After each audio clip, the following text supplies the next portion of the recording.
Good evening, ladies and gentlemen. Before we start off, let's hope and pray to God that this presentation only lasts 20 to 30 minutes. And yes, I'm looking at you.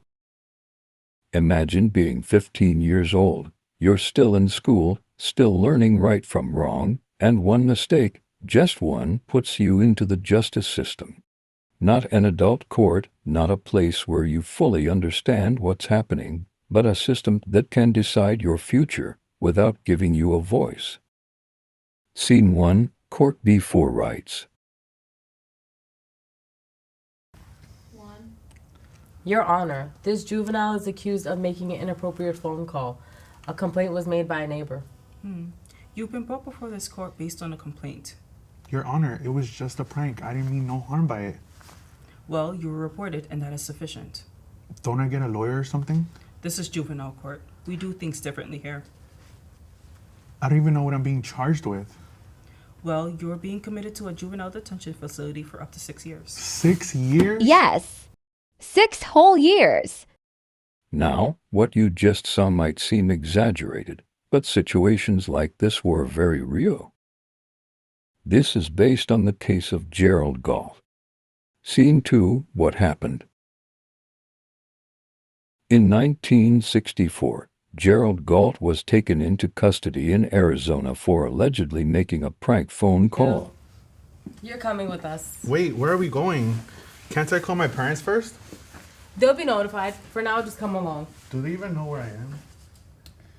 My son didn't come home from school. I've called his friends. I've checked everywhere. No one has told me anything. Where is my child? Why wasn't I notified? Gerald's parents were not properly notified. He was later questioned without a lawyer. But according to officers, We followed the standard procedure at the time. The complaint was filed and we acted on it. I don't understand what I did wrong. Can someone just explain it to me? there was no formal hearing, no transcript, and no real opportunity to defend himself, and yet he was sentenced to up to 6 years. Scene 3 Analysis. Pay attention. At the time, juvenile courts were meant to focus on rehabilitation. But without parental involvement, juveniles were left vulnerable.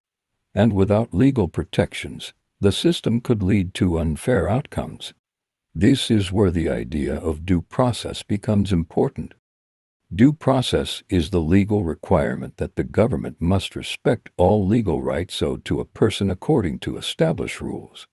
It ensures fair treatment, prohibiting arbitrary deprivation of life, liberty, or property by requiring notice, a neutral decision-maker, and a chance to be heard. Or it just means the government must follow fair procedures before taking away someone's freedom. Scene 4 Supreme Court. The case was appealed all the way to the Supreme Court. In 1967, the court ruled in the case of Enrique. They ruled that juveniles must be informed of charges. They have the right to remain silent, and they have the right to an attorney. Scene 5 Court After Rights. Your Honor, before this proceeding continues, I would like to address my client's rights. This court recognizes the juvenile's right to legal representation. We request a clear explanation of the charges and the opportunity to challenge the evidence. Due process requires fairness, and that's not optional. I'd like to understand the charges against me. The court will hear all relevant arguments before making the decision.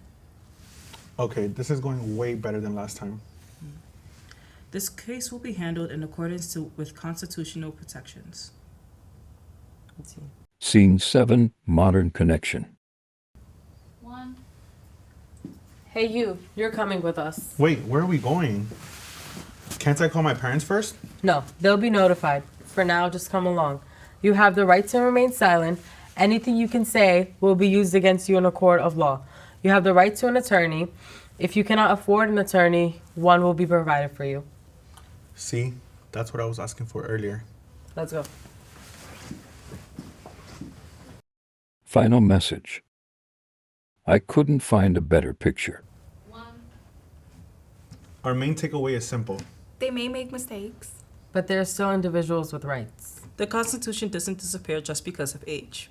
Juveniles have rights too. So, should juveniles have the same rights as adults, or should there be limits? Well, this is the end of the video. We hope you all enjoyed it. But let's wrap this up so the next group can present. Unless we were last. But anyways, no questions, please. Bye-bye.